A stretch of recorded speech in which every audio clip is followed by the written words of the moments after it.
Hoy tendremos un episodio con dos invitados muy interesantes y sobre temas que nos afectan a todos y que queremos discutir justamente atendiendo lo que nos dicen por las redes sociales, que le demos mucha importancia a la economía en los temas que tratamos.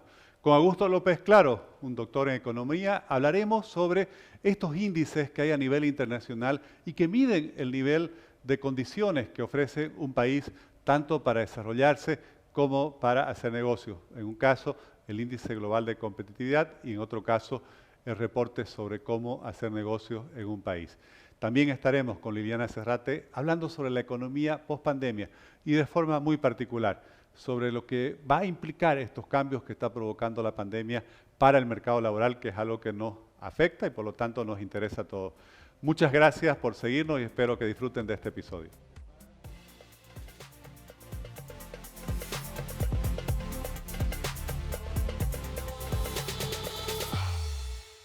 Bueno, tenemos un nuevo episodio de este espacio digital de Frente con Óscar Ortiz, donde justamente buscamos discutir temas que tienen que ver con el desarrollo de Bolivia. Y tenemos un invitado del cual realmente me siento muy contento de poder conversar con él hoy. Aquí tenemos al doctor Augusto López Claro, quien es un economista, un reconocido experto internacional en materia económica. Ha trabajado en el Banco Mundial, donde ha sido el director del grupo de indicadores globales. Este grupo está a cargo, por ejemplo, de ese índice tan famoso, el Doing Business Report, que mide cómo son las condiciones que ofrecen los países para hacer los negocios. Pero también ha sido el economista principal del Foro Económico Mundial, donde también estaba a su cargo el reporte de competitividad, ha sido representante del FMI ante Rusia, ha sido profesor en la Universidad de Georgetown, ha tenido una larga carrera financiera en Londres y es boliviano y poco lo sabemos y poco conocemos su trayectoria. Muchas gracias, doctor Augusto López Claro, por estar con nosotros en este espacio digital. Bueno, muchas gracias, Oscar. Agradezco la comparación.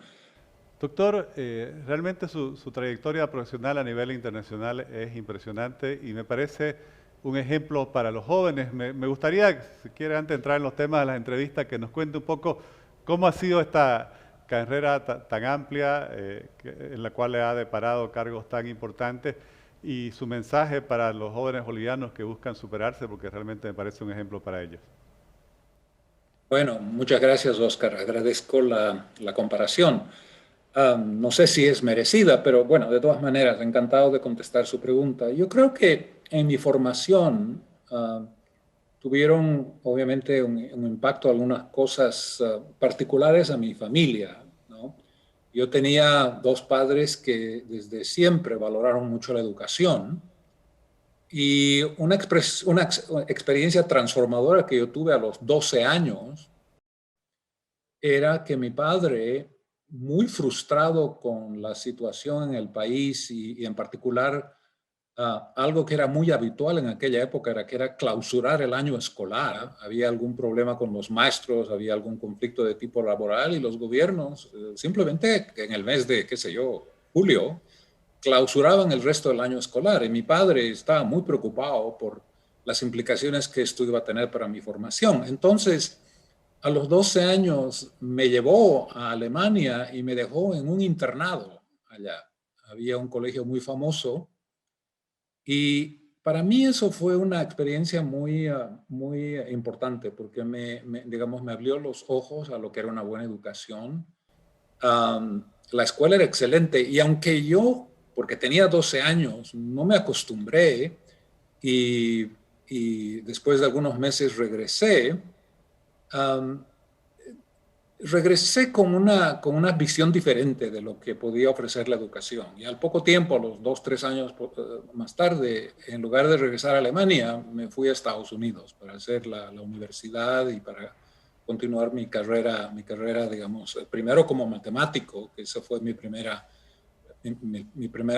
2 títulos, y posteriormente hacer el doctorado en economía. Pero en Alemania es donde, por ejemplo, le agarré el gusto a la lectura. En Alemania es donde vi por primera vez lo que puede ser una infraestructura de educación, digamos, moderna, con maestros dedicados y bien pagados, por cierto, ¿no? Y eso como que me abrió el apetito digamos, concentrarme en la formación, en la adquisición de conocimientos y, digamos, enfatizar un poco el aspecto académico de mi formación. Mi madre, por su parte, tuvo una influencia muy grande en mi formación, yo diría, moral, espiritual, ética. Mi madre se hizo miembro de la comunidad Bahá'í y desde temprana edad inculcó en mí algunos de los principios morales y éticos de la fe Bahá'í, que es una fe muy amplia, muy tolerante y que enfatiza mucho todo este aspecto de la educación, de la formación, eh, digamos, crear en el individuo un sentido de identificación con toda la humanidad. Ella, desde que yo era muy pequeño, me enseñó una frase muy célebre del fundador de la fe Bahá'í que dice: la tierra es un país y la humanidad sus ciudadanos. Entonces trató de inculcar en mí el concepto de ciudadanía mundial, de ser ciudadano del mundo, lo cual me ayudó mucho porque entonces me hizo sentir muy cómodo y muy a gusto en diferentes culturas y en diferentes países donde me ha tocado educarme inicialmente y posteriormente trabajar, ¿no? Con relación al mensaje para la juventud, lo que yo diría es de que los jóvenes tienen que enfatizar mucho la importancia de la capacitación y el conocimiento. Um, yo creo que como individuos tenemos una responsabilidad moral, espiritual, de desarrollar nuestros talentos y nuestras capacidades. Y todos sin excepción, hemos venido a este mundo con talentos y capacidades. Estos son universales, los tenemos todos.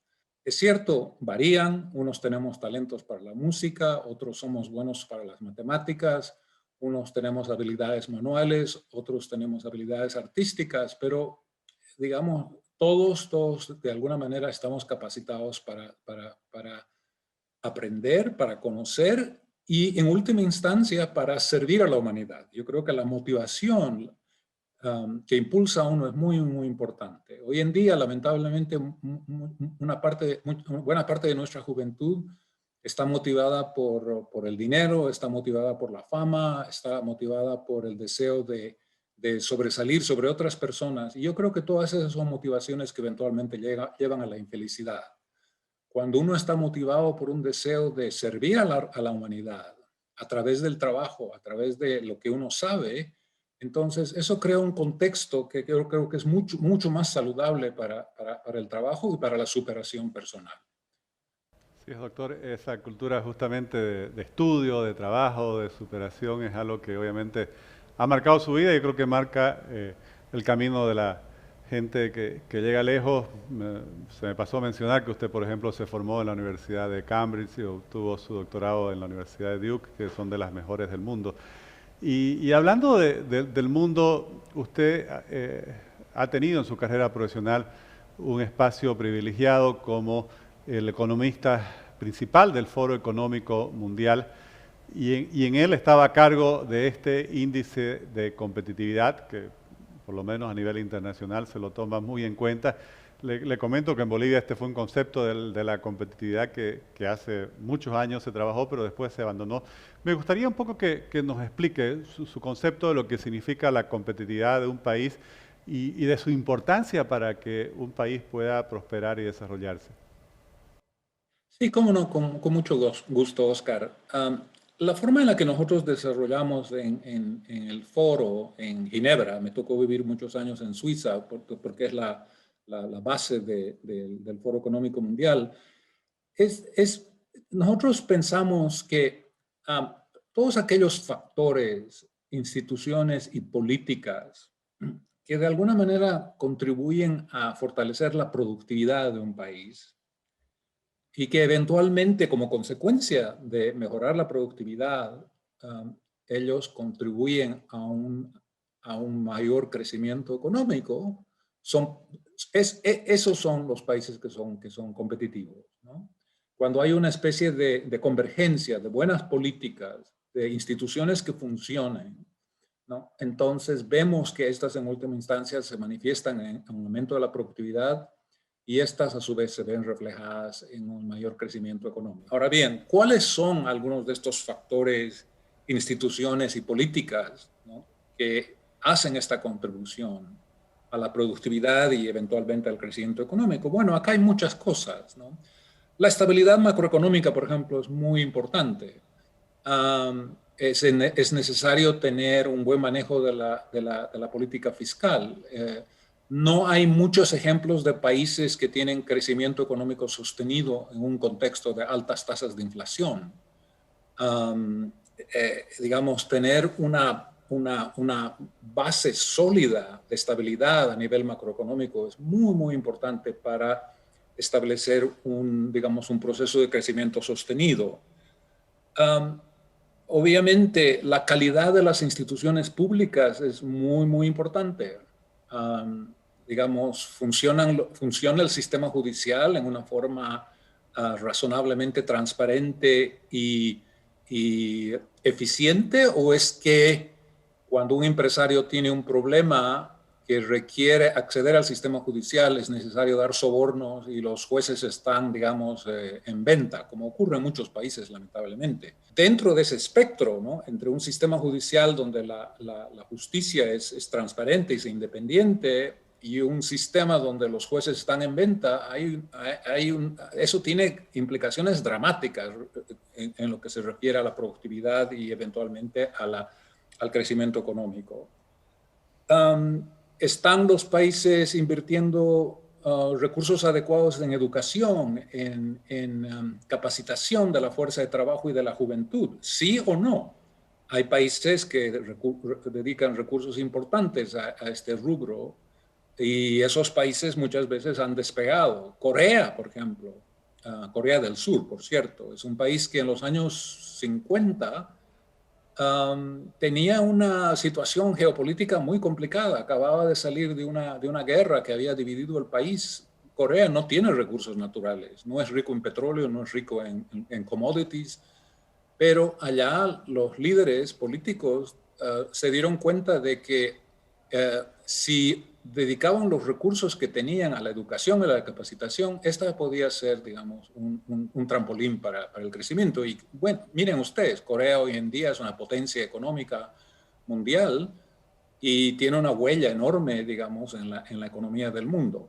Hace 40 años tenía un ingreso per cápita muy por debajo del de Argentina. Hoy en día, obviamente, ha sobrepasado en varios múltiplos el ingreso per cápita de la Argentina, para establecer una comparación, ¿no? ¿Están los países haciendo uso de las nuevas tecnologías? ¿Están los países invirtiendo en asegurarse de que los niños en las escuelas tienen acceso a computadoras personales y a la Internet? Digamos, ¿cuán predominante es la corrupción? ¿Están las instituciones públicas infiltradas digamos, altos niveles de corrupción que impiden digamos, la actividad económica o que aumentan los costos de los empresarios porque tienen que enfrentar, digamos, todos los gastos asociados a la corrupción? ¿Cuán abierto es el país, digamos, al resto del mundo?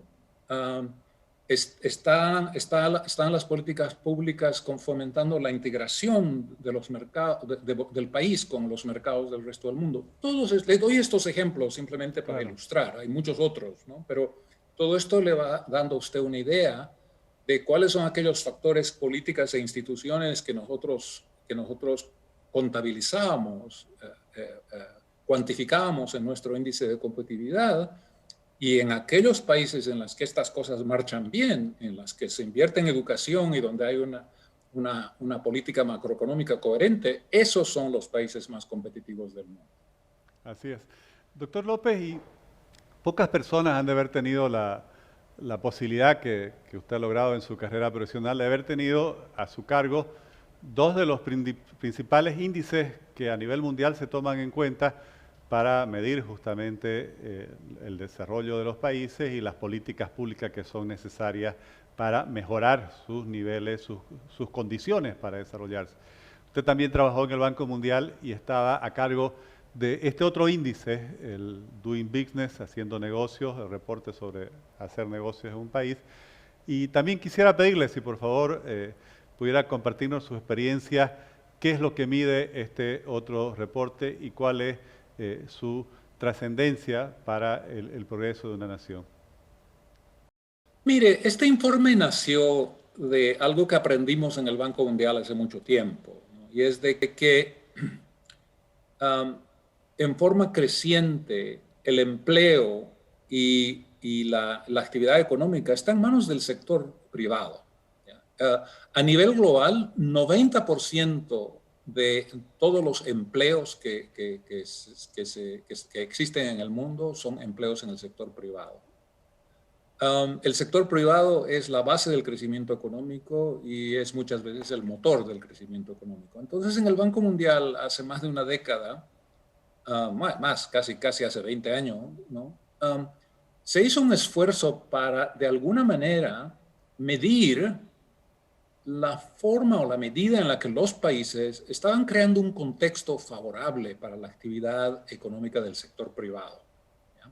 Porque anecdóticamente sabíamos que en muchos países habían enormes niveles de burocracia. En muchos países había una especie de hostilidad por parte del Estado hacia el sector privado. En muchos países los gobiernos obstaculizaban la iniciativa privada y más bien veían su rol como un rol no de, digamos, de establecer un esquema legal favorable a la actividad privada, sino más bien de obstaculizar la actividad privada. Y esto obviamente acarreaba costos muy grandes para el crecimiento económico, para la prosperidad, para la riqueza de los pueblos. Entonces, en el banco se comenzaron a desarrollar unos indicadores que trataban de cuantificar de alguna medida diferentes aspectos, ¿no?, del ambiente para la empresa. Por ejemplo,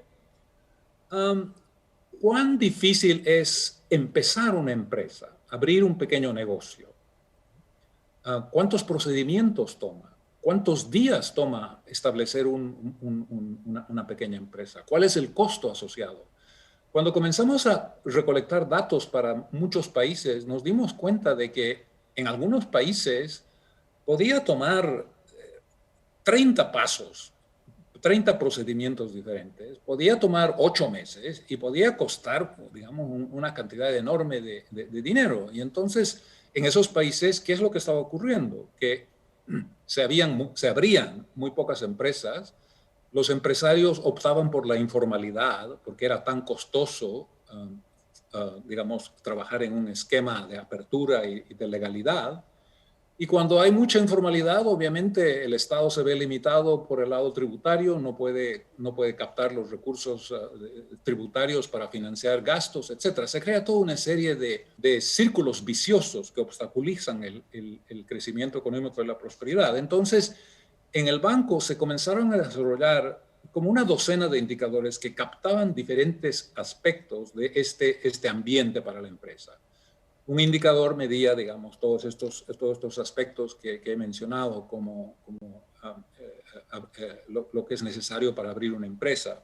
Luego se vieron cosas relacionadas con cuán fácil o difícil es cumplir las obligaciones tributarias.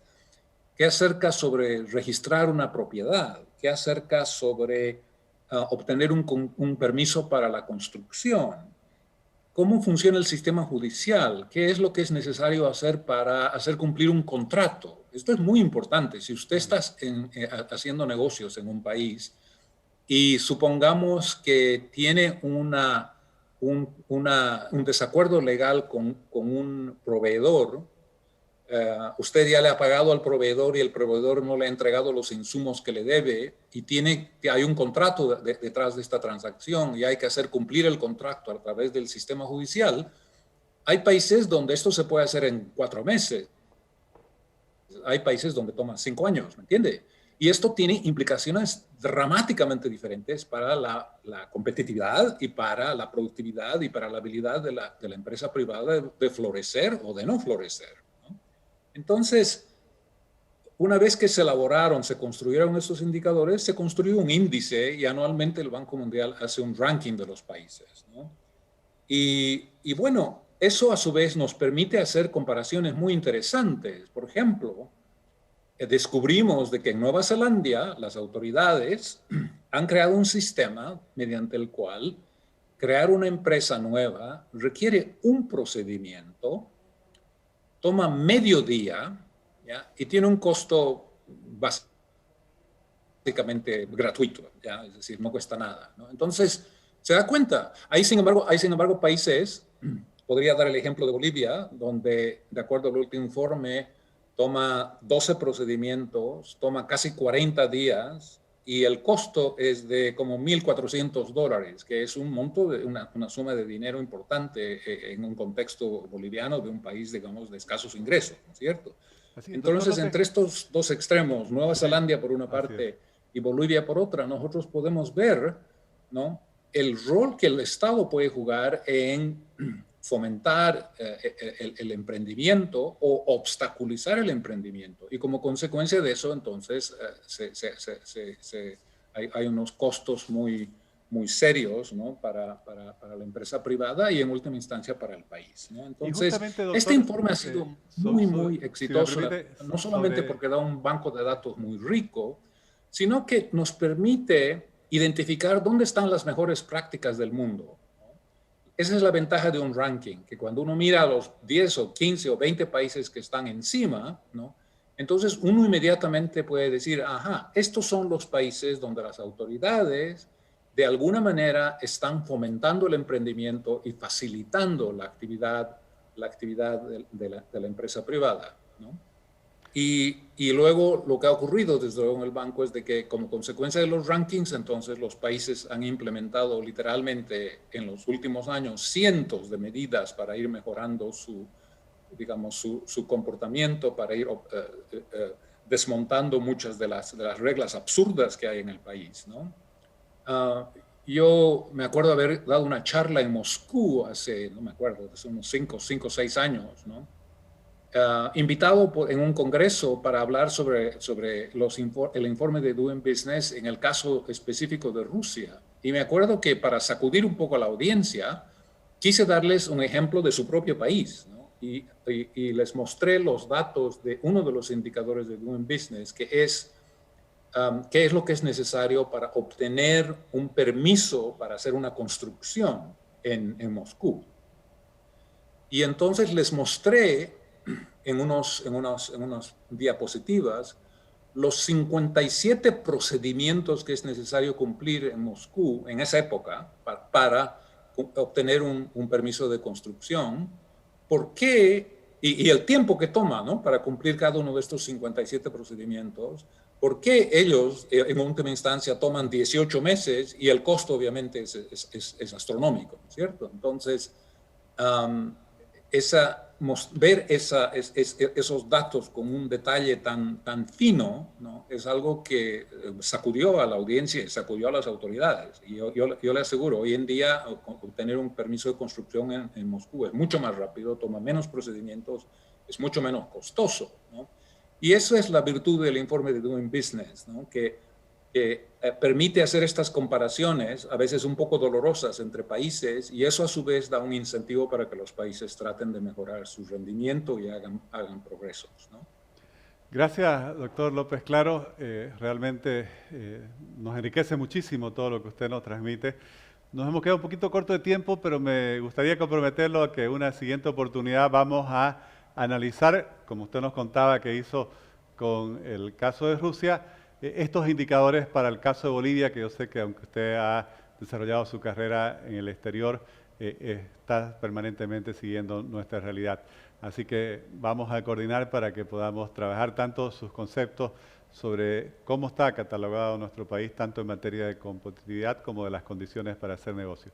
Muchas gracias nuevamente por su predisposición de participar en este espacio digital. Estoy seguro que a quienes nos han estado siguiendo por las redes les ha resultado muy valioso todo lo que nos ha compartido y también obviamente todos muy orgullosos de su carrera y trayectoria profesional.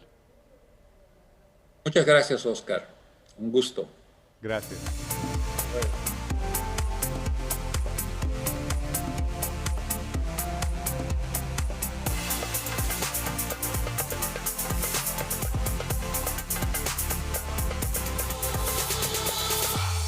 Continuamos en este episodio y vamos a tratar un tema que nos interesa porque nos afecta a todos y es la economía pospandemia. Y para ello tenemos con nosotros a una economista, Liliana Serrate estudió en la Universidad Autónoma Gabriel René Moreno, donde se formó en Economía, después también tiene una licenciatura en Relaciones Internacionales por la Universidad NUR y estudió en Suiza, en la Universidad de Lausana, su maestría en Economía. Viene trabajando en nuestro país en el área de innovación, siendo la subgerente de innovación de CAINCO. Liliana, muchas gracias por estar con nosotros. Muchas gracias por la invitación, un gusto para mí estar aquí. Gracias. Estaba leyendo que usted pertenece a una red que impulsa el Foro Económico Mundial, se llama The Global Shapers, y me gustaría que nos explique por un lado en qué consiste esta red, pero también estaba escuchando su podcast en el cual relataban el último foro de Davos, y también me gustaría que le explique a quienes nos siguen por las redes cuál es la trascendencia que ha alcanzado este foro y su grado de influencia en lo que son las políticas, la economía mundial. Claro que sí. Bueno, el Foro Económico Mundial es una organización sin fines de lucro que es conocido como el Foro de Davos, precisamente porque anualmente hace un evento en enero de cada año en la ciudad de Davos, una ciudad de Suiza, donde, a diferencia de muchos organismos internacionales, no solamente se sientan en la mesa los hacedores de política pública, ¿no? Los funcionarios públicos, los presidentes, las grandes autoridades de los gobiernos a nivel internacional, sino que también empezó el evento invitando también a académicos, investigadores y a la sociedad civil organizada.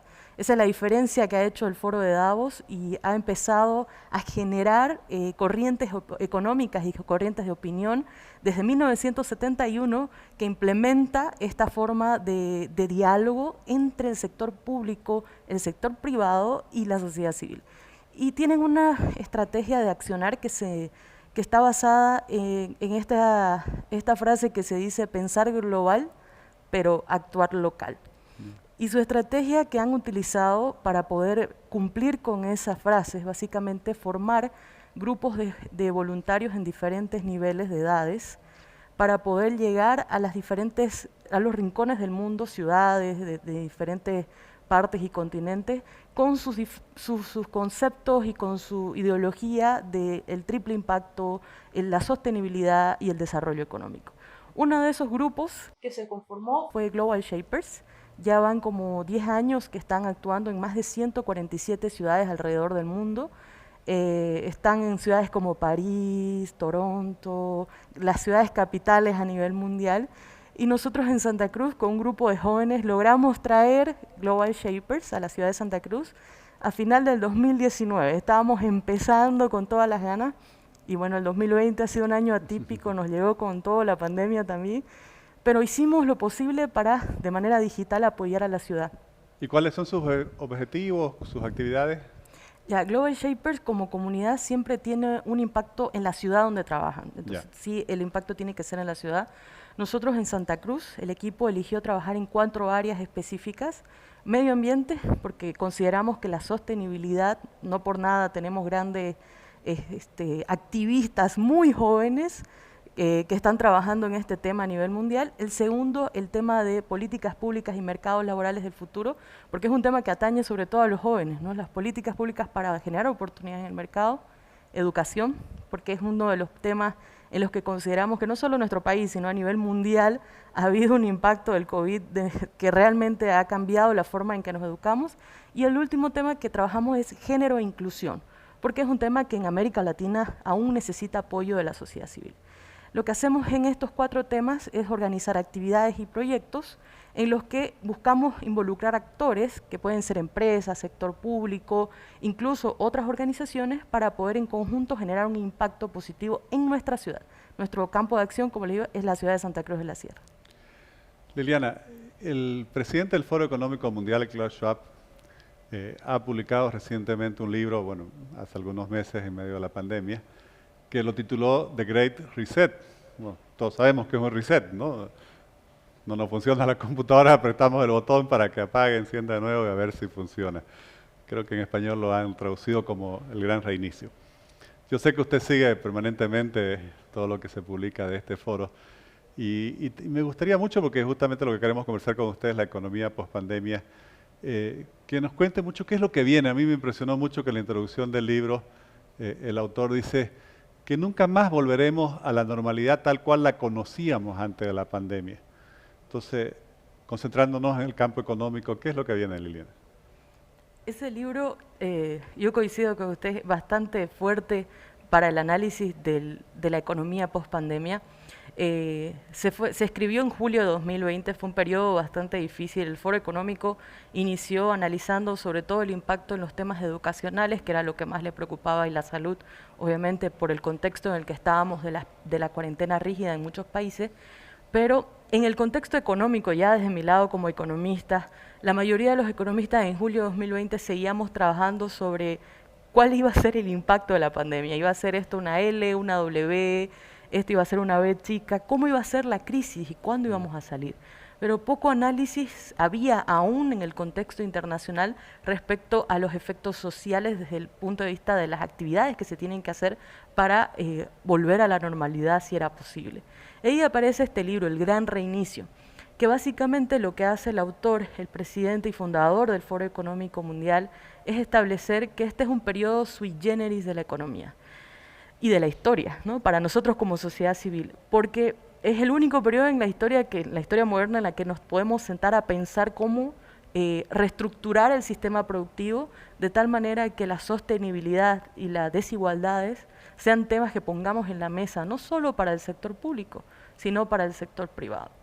Entonces toca temas que son bien neurálgicos de la economía, como por ejemplo la economía circular, algo que si bien ya estaba en boga, ya se tocaba el concepto de economía circular a nivel mundial, ahora lo introduce dentro de la empresa. Empieza a conversar acerca de cómo las empresas pueden ser también sostenibles y lo saca fuera de ese debate que había desde los medioambientalistas más radicales y lo pone en la mesa de análisis de los economistas, los analistas, los científicos. Entonces tiene un impacto bastante positivo desde el punto de vista de la sociedad civil porque lo recibe como una especie de esperanza, dado que va a haber nuevas oportunidades para salir adelante en un mundo sostenible. Pero advierte también, como usted decía, que es poco probable que volvamos a la economía como la teníamos antes. Y es real. Si nos damos cuenta, por ejemplo, en enero de 2020, nosotros el teletrabajo sabíamos que existía como forma alternativa para ciertas empresas multinacionales que tenían equipos o técnicos en cualquier parte del mundo y necesitaban conectarse. Ahora el teletrabajo es parte de las alternativas del sistema productivo Bolivia. Ahora muchas empresas se han dado cuenta que incluso les ayuda a disminuir costos porque la población o sus empleados o el equipo de trabajo, su talento, trabaja bajo objetivos específicos y está orientado a resultados y no los necesita presencialmente ahí sentados 24/7. Entonces, si bien el libro toca estos temas que para nosotros ya son como normales, en el momento en que lo escribió muchos de nosotros estábamos esperando que se acabe la pandemia y volver a la oficina, que se acabe la pandemia y volver a las actividades normales. Sin embargo, poco a poco nos estamos dando cuenta que la digitalización ya no es una opción, es una realidad, y que también la sostenibilidad está pasando a ser uno de los temas que no solamente le atañen al sector público o a los grandes países como Estados Unidos o China, que si bien son los más contaminantes, sino que también desde las diferentes latitudes del mundo la sociedad civil se puede organizar y trabajar en mejorar las condiciones de producción que hay en nuestro país. Yo creo que ahí usted toca un tema muy importante y sé que es parte de sus investigaciones, y es el futuro del mercado laboral. Y obviamente vivimos un mundo tan dinámico, tan cambiante, donde ya de por sí es muy difícil sobresalir, por así decir, o lograr oportunidades por toda la competitividad tan cada vez más elevada que hay. Y ahí me gustaría un poco que usted nos comente su visión sobre en esta economía post-pandemia, cuáles van a ser los cambios, las características, las dificultades, también las oportunidades que se van a generar en el mercado laboral para las personas. Justo ese tema también es un tema que atañe mucho al Foro Económico, pero también a otras investigaciones que se han hecho alrededor del Banco Mundial, la Comisión Económica para América Latina, CEPAL, entre otras instituciones, porque en estos últimos 12 meses, porque estamos casi a 12 meses del inicio de la pandemia radical en los países a nivel mundial, en que se generó este cambio de paradigma productivo y de forma de vida, porque eso es lo que estamos viviendo. Porque si bien ya estábamos entrando en una cuarta revolución industrial, que era una revolución digital en la que buscábamos que las habilidades de nuestro equipo de trabajo tenga habilidades tanto técnicas como blandas, habilidades de digitalización, la pandemia lo único que hizo fue ponerle acelerador y impulsar ese proceso de entrada a la cuarta revolución industrial. Ejemplo de eso es que hace 4 años nosotros hablábamos de Big Data como el futuro del trabajo. Decíamos, ¿no? Hay que hablar de Big Data porque es una tecnología emergente, la toma de decisiones basadas en información es básicamente el futuro del trabajo. El fin de semana estuve viendo el periódico y encontré que están buscando especialistas en analistas de datos. En menos de un año se ha revolucionado la forma en que el mercado laboral contrata, porque también se tuvo que adaptar a un cliente que ahora es más exigente, más digital, toma decisiones a través de las redes sociales, y si no tiene un cientista de datos que analice esos estímulos de las redes sociales, se puede quedar atrás de su competencia. Eso ya estaba más o menos establecido en el mercado laboral que iba a pasar. Lo único que pasó es que se aceleró. Y muchas tecnologías que nosotros veíamos más lejanas, por ejemplo, antes de la pandemia pedíamos comida por delivery una vez a la semana cuando ya no queríamos salir a comer. Ahora es probable que muchas de las compras que hacemos de alimentos, sobre todo de cenas, almuerzos, para facilitar incluso cuando ya podemos salir, lo hacemos a través de una aplicación, que es Internet de las Cosas. Entonces, ese mercado laboral, cada vez más complejo y competitivo, requiere muchas habilidades digitales. Y ahí es menester del sistema académico, universitario, nacional. Si bien es muy difícil porque tenemos una normativa bastante pesada, si no podemos cambiar nuestras currículas, por lo menos buscar alternativas de prácticas en las que los jóvenes se inserten, por ejemplo, a las startups o empresas que son de base digital, que ahora más que nunca están buscando un espacio en el mercado y lo están encontrando, porque nosotros estamos como clientes cada vez más digitales. Iriane, y me gusta mucho su última respuesta porque algo que personalmente me preocupa es que para muchas personas cuando se escucha hablar del Foro Económico Mundial o de un libro como este que saca el señor Schwab, en fin, parece que esas son las grandes discusiones del mundo pero que no afectan nuestra realidad. Y yo sé que usted está trabajando, por ejemplo, dirigiendo un programa de innovación en la CAINCO, una entidad empresarial muy importante de nuestro país.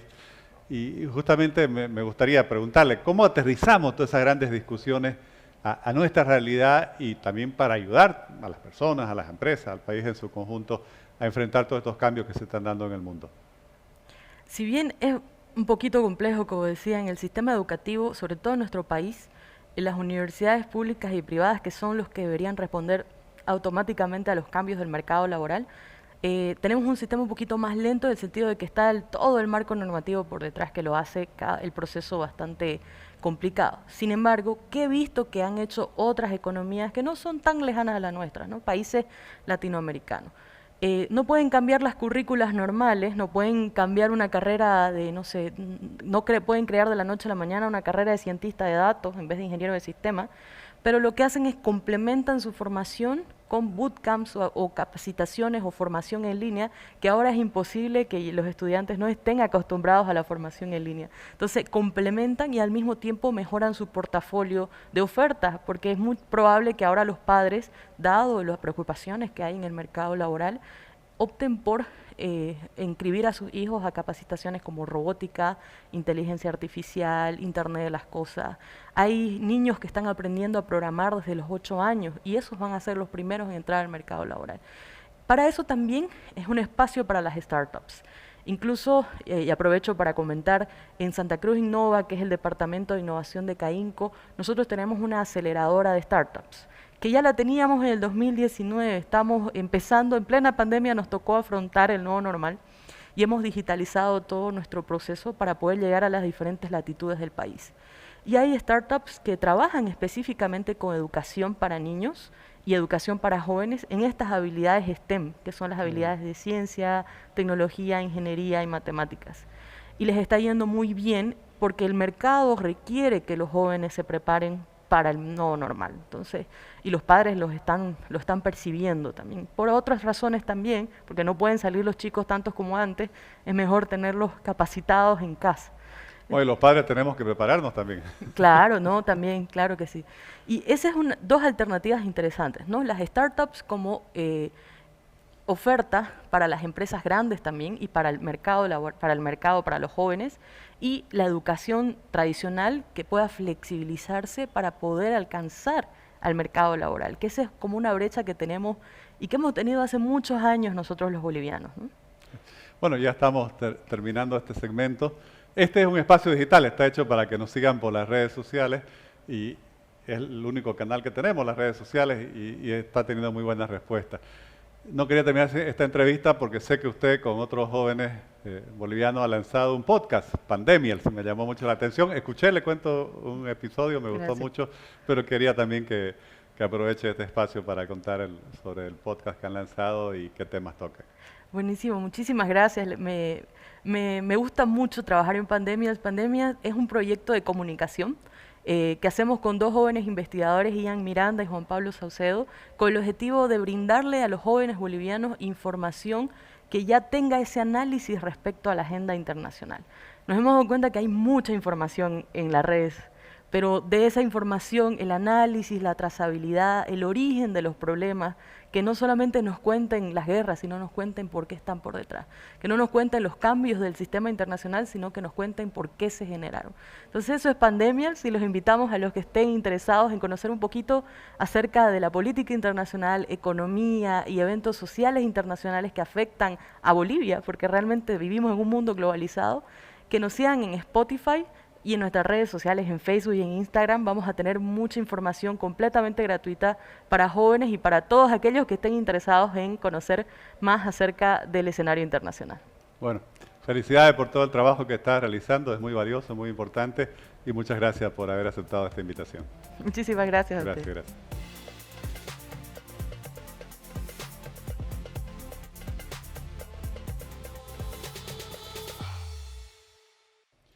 Primero quiero agradecerles por haber seguido este episodio por las redes sociales. Este es un espacio digital en el cual hablamos de historia, de cultura, de política, de economía, de negocios, de emprendimientos, de tecnología. Hoy nos concentramos en dos conversaciones que yo considero muy importantes. La primera con el doctor Augusto López Claro y las explicaciones que nos da el doctor López sobre cómo se construye, por ejemplo, el reporte global de competitividad, que mide justamente las condiciones que tiene un país para su desarrollo y esto hay que entenderlo bien, competir con los otros países por atraer inversiones, por progresar, por desarrollarse, es algo que nos debe llamar la atención para darnos cuenta que no somos una isla en el mundo y que cuando hablamos de inversiones, cuando hablamos de oportunidades, estamos compitiendo también con las otras naciones.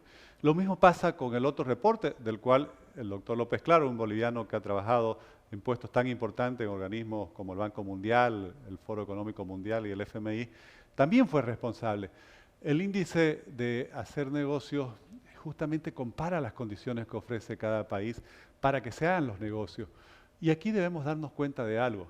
Nuevamente competimos. Cuando alguien va a invertir en otro país, ve estos índices, ve qué condiciones ofrece cada nación para hacer esos negocios. Y esto es fundamental para que vengan o no vengan esas inversiones. También explica en muchos casos por qué se invierte tan poco en Bolivia y por qué las inversiones en muchos casos no salen adelante o no fracasan, porque estamos llenos de costos, estamos llenos de burocracia, estamos llenos de ineficiencia y todo esto se traduce en pérdidas de oportunidades de empleo, en pérdida de oportunidades de mejores salarios, en pérdida de oportunidades de ese crecimiento que cada uno quiere tener en lo personal, en lo familiar y en lo colectivo como nación. Con Liliana Cerrate hablamos un tema que nos afecta a todos, la pospandemia, y yo rescataría dos cosas. Primero, el mensaje que nos trae justamente ese libro del presidente del Foro Económico Mundial, en el cual afirma que la normalidad como la conocíamos antes de la pandemia, nunca más la recuperaremos. Habrá un mundo diferente de aquí en adelante. Y entonces ahí viene una economista joven que está haciendo un trabajo tan interesante como Liliana Cerrate en el campo de la innovación, y nos dice lo que pasa es que los cambios que ya se estaban viendo venir se han acelerado. Ahora, no podemos simplemente tomarlo esto como una noticia porque nos afecta, también nos afecta para poder conseguir un trabajo, para que el negocio, si estamos en ello, pueda avanzar o para que el país pueda volver a crecer. Y entonces aquí ella da un mensaje que yo rescato.